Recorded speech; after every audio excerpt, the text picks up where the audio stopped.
Le CIEMEL, alors le CIEMEL, c'est le syndicat de l'énergie, des énergies de Maine-et-Loire, gaz et électricité. Le CIEMEL, actuellement, il y a 300, pratiquement toutes les communes du département. Il doit y avoir 350, plus de 350 communes qui sont adhérentes du CIEMEL, dont Grésivaux. Ça, c'est une chose. La deuxième chose, c'est qu'il faut savoir qu'à compter, je crois, du 1er janvier 2016, eh bien, le monopole de l'EDF disparaît et la vente d'électricité sera libéralisée. D'autres sociétés qu'EDF pourront commercialiser l'électricité. Alors EDF continue à produire, mais de par des nouvelles lois, il est tenu de redonner une partie de l'électricité aux concessions qui nous font la demande. Et la commercialisation, EDF pourra commercialiser encore, mais il sera en concurrence avec ces nouvelles sociétés de commercialisation de l'électricité et du gaz. Donc, ça veut dire que, quoi qu'il arrive, nous devrons avoir, au niveau de la commune, un appel d'offres pour qu'on puisse avoir de l'électricité sans coupure. Il faudra bien choisir un opérateur, un fournisseur.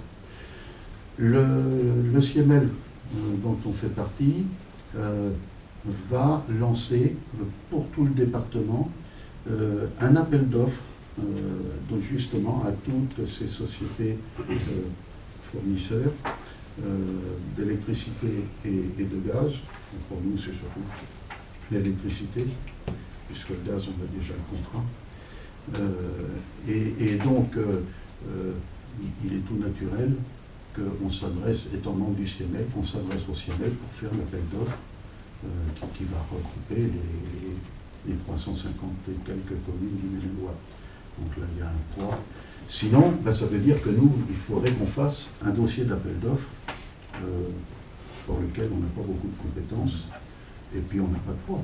Nous, on représente 600 habitants, on ne représente rien.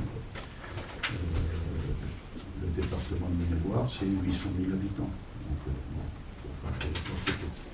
Donc, il nous est demandé, pour qu'on puisse faire partie de l'appel d'offres du CIEMEL, il faut qu'on donne au CIEMEL une délibération pour le faire. Ils appellent ça une délibération exutoire. Donc j'imagine pas faire, nous, un appel d'offres pour l'électricité. Donc, est-ce que, avant de passer à la délibération, vous avez des questions? En réalité, c'est le réseau de distribution qui met en concurrence.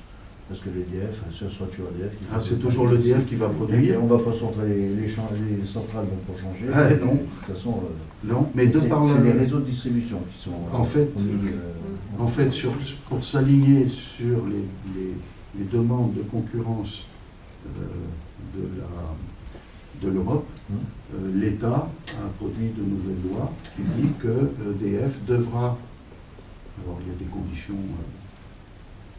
bien sûr pour ça, qu'on ne peut pas détailler, que je ne connais pas, très complexe. L'État ordonne à EDF de redonner de l'électricité à différents fournisseurs. Ah bah oui, voilà. Et donc nous, on devra s'abonner à un fournisseur. Il y aura le moins cher, c'est l'électricité, ainsi qu'il a la même qualité, puisque c'est EDF qui le fait. De toute façon, donc, il sera tenu à vendre l'électricité le même prix à tous les réseaux. Oui, et après, c'est le réseau d'exploitation qui fera la différence. Voilà. En fait, ça va devenir le service de commercialisation d'EDF. Oui, c'est ça. Voilà. Mais bon, il faudra obligatoirement qu'on soit abonné sachant que c'est pas parce qu'on achète à EDF qu'on paiera moins cher que si on achète à un autre, puisque l'État impose à EDF des prix bas aux concessionnaires. Ah bah oui. Voilà. Et donc le CIEMEL va faire l'appel d'offres pour retenir celui qui sera le moins cher. Voilà. Et donc, si on veut qu'on fasse partie de cet appel d'offres global, collectif, eh bien, il faut le décider en délibération.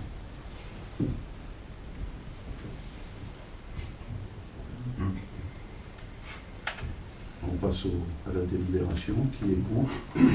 Qui s'abstient?